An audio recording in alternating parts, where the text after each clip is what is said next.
Hi, I'm Jude Samuel. I'm BAMMA matchmaker, VP of Talent Relations and producer, and I'm here with Ashley Grimshaw, who's one of the featherweight fighters for BAMMA. At the present moment in time, up-and-coming fighter for us, and yeah, it's going to show you some techniques to do with MMA today, especially with grappling and stuff like that. Okay.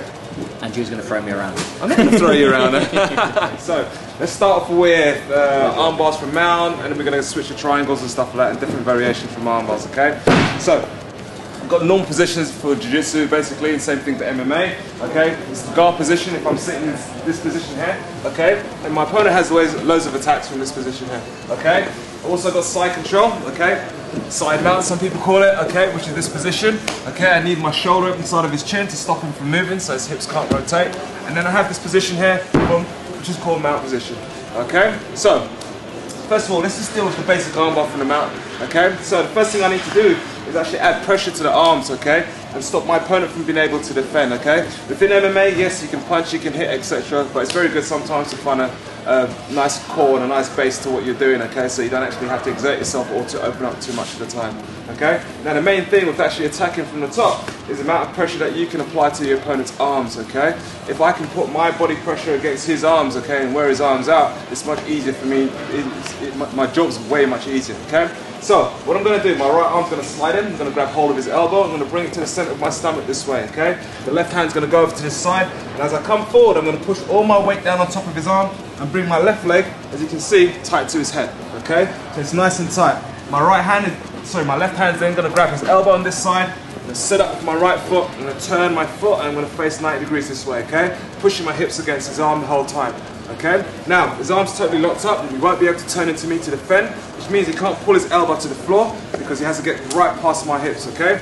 That, along with my hand, okay? Now, all I slightly do is just lean my body slightly towards his legs this way, left leg goes over his head, I sit back, boom, for the armbar, raise my hips, both feet to the floor, boom, and he taps. Guys, if you just want to give us a brief rundown, how did you guys first start getting involved in mixed martial arts? I did judo first for about 8 years, and then I watched the first UFC and thought, I could do that, it's easy. And then went down to various clubs and just started training and fighting, and now I work for Jude. So Jude, how about yourself? How did you first get involved? I've been doing martial arts since about 16, 17 and stuff like that, and but the kind of like real kind of pinnacle to it is when basically I was doing judo and I got introduced to Brazilian jiu-jitsu quite a few years ago now, and yeah, you know, it's because Brazilian jiu-jitsu was such a massive anchor in the beginnings of MMA, you know, the sport really took off, and yeah, you know, it was a natural evolution to get into mixed martial arts and get into the business of mixed martial arts. Do you think a lot of the British fighters come from a boxing background, or do you think it is quite generalised and mixed? I think it's quite generalised and mixed. I think you have different generations. I think one of the things with regards to mixed martial arts is that the more successful fighters have a core in a specific discipline. So for instance, like if there's, you know, if they do Thai boxing or if they do wrestling or if they do Brazilian jiu-jitsu, you always kind of fall back on that, you know what I mean? So it's almost like the fight or flight syndrome. But you've got other generation of fighters who actually don't have a core discipline or didn't grow up learning, like actually grow up doing judo and stuff like that. So he's got his body's used to grappling and stuff like that, you know. So you've got another set of fighters who don't have that, and you know, I suppose in some instances you can see the divide, but then, you know, individuals are individuals, so some individuals learn things a lot quicker than some, and you know, they kind of like make the gap much smaller than the guys at the top level, so yeah. Okay, so let's deal with, what do you call it, when you're on your back as an opponent, attack from the back, okay? Omoplata. Okay, let's switch around the side. So, there's loads of attacks you can do here, like from the arm bar, etc. Bring the arm across, raising your legs, okay, which everyone has seen before, okay? So we're just going to do something else, something I like a bit special, okay? Now, one of the things that you mustn't do is actually put your hands on the floor. Okay, a few fighters know that, not everybody knows that, but as you're going to see later on in MMA, a lot of people get caught out by having the hands on the floor, okay? So sometimes the best way to defend is actually having the hands on the person this way, elbows inside, so he can actually trap my hands, etc. Boom, hit me, bang, bang, bang, whatever, okay? So my key now is actually to control his hands. I need to stop him from doing that. So I'm going to grab hold of his hands, left foot on the floor, slip my hips out so his hands are on the mat, grab hold of his tricep and pull him straight in. this way, okay? So now his arms are totally trapped, okay? I'm gonna keep my left hand over his head and push my hips out slightly, bring my hand underneath my own leg, put it on top of his shoulder, and make a grip this way, okay? Now from this position here, okay, it's hard for him to sit up, okay? If you come around this side. It's hard for him to sit up from this position because now all my weight's on top of his neck, okay? If for some reason he tries to sit up, I can link my hands together this way and push out, okay, for triangles, etc., okay? But we're gonna go for a move called the Omoplata, okay? Shoulder lock on this side. So, my hand reverts, I bring my foot straight over this side, boom, sit up for the Omoplata, okay, which is the shoulder lock, okay? Okay? Now, just going on to the foot lock, all we're gonna do, okay, in this position, I'm gonna sit back, okay, and put my hand over his heel, okay, and bring his body this way, okay? I need to stop him from rolling.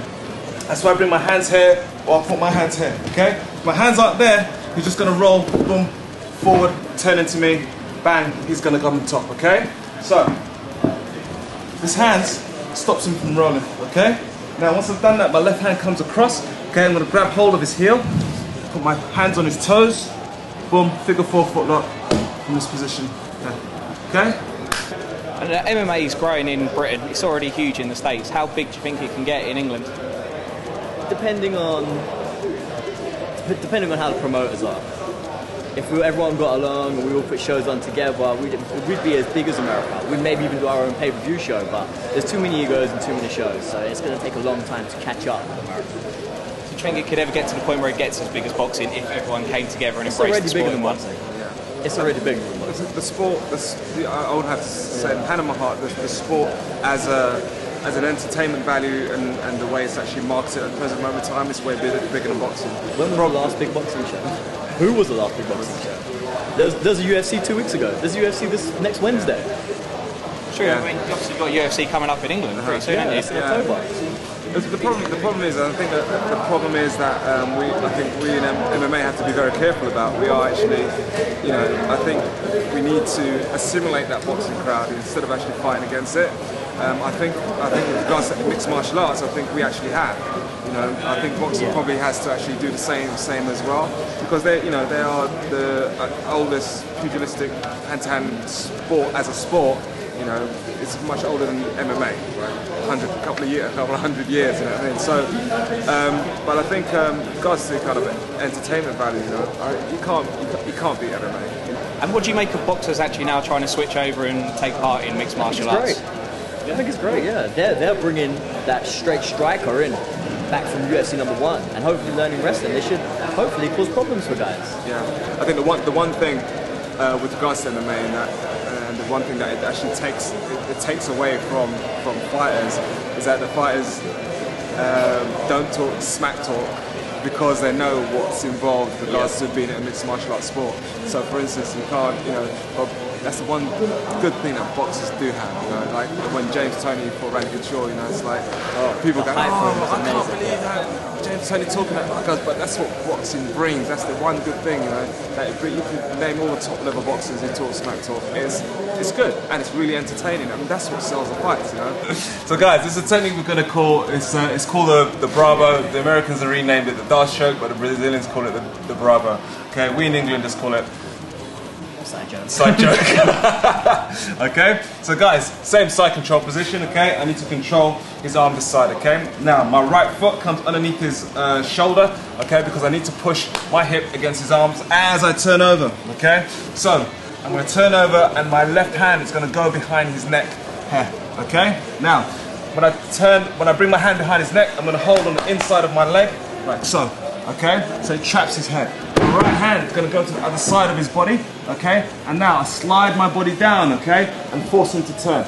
Now, in order to basically just push him over just slightly a bit more, my right hand then comes from the floor to his shoulder and I push his shoulder, okay? And I put my hands this way, okay? If I make a thumbs up on this side, okay? My palm needs to be facing this way, my thumb needs to be pointing up, okay? Now, I lock up by bringing my arm across, okay, and having my left hand grab hold of my tricep, my right hand goes on top of his lap, okay? Now, I bring my body all the way around, and I slide my body back, boom, for the Brabo show. And in your two guys' opinions, do you think there's enough British fighters out there that can end up being star names within mixed martial arts? I think so.